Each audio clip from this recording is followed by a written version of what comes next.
नमस्कार साथियों, आज की इस वीडियो में बात करते हैं कोल्ड वॉर की। कोल्ड वॉर यानी कि शीत युद्ध। यह एक ऐसा युद्ध होता है जिसमें किसी प्रकार के अस्त्र शस्त्रों का प्रयोग नहीं होता है। यह युद्ध डायरेक्ट यानी कि प्रत्यक्ष न होकर अप्रत्यक्ष होता है। इस युद्ध के आरंभ की कोई तारीख निश्चित नहीं होती है, क्योंकि यह एक कूटनीतिक युद्ध है। केवल इस युद्ध को अनुमान से मापा जा सकता है कि यह कब तक चला है। इस युद्ध में किसी प्रकार के सैनिक या देश के नागरिक घायल या युद्ध में मृत्यु नहीं होती है, लेकिन कूटनीतिक युद्ध होने के कारण इसमें एक शक्तिशाली देश दूसरे देश का बड़ा नुकसान भी कर सकता है। तो चलिए देखते हैं आज के इस वीडियो में। Chapter 1, what is cold war. शीत युद्ध एक ऐसा युद्ध हुआ है जो केवल कागज के गोले, पत्र पत्रिकाओं, रेडियो और प्रचार साधनों से लड़ा गया है। इस युद्ध के दौरान न तो कोई गोली चली है, न ही अस्त्र शस्त्र का प्रयोग हुआ है और न ही इसमें किसी प्रकार की जनहानि हुई है। Chapter 2, Soviet union and America.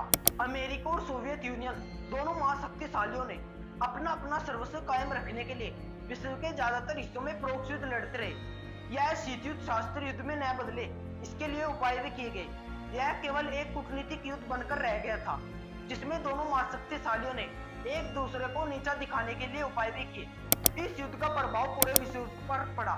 द्वितीय विश्व के समय ही शीत युद्ध की स्थिति बनने लगी थी। उस समय दोनों देशों के मध्य यानी कि सोवियत संघ और अमेरिका जो सहयोग की भावना थी, वह द्वितीय विश्व के दौरान साफ दिखाई दे रही थी। शीत युद्ध का असर पूरी दुनिया में देखने को मिला।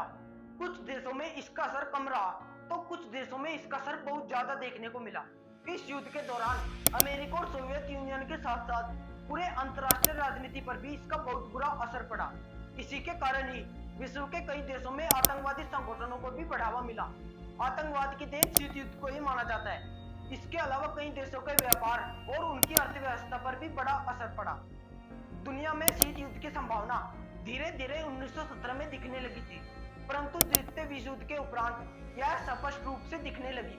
दोनों महाशक्तियों के मध्य अशांति और आलोचना का माहौल बना हुआ था। इसके प्रमुख चरणों की व्याख्या कुछ इस प्रकार है। शीत युद्ध के विकास का प्रथम चरण 1940 से लेकर 1953 तक माना गया है।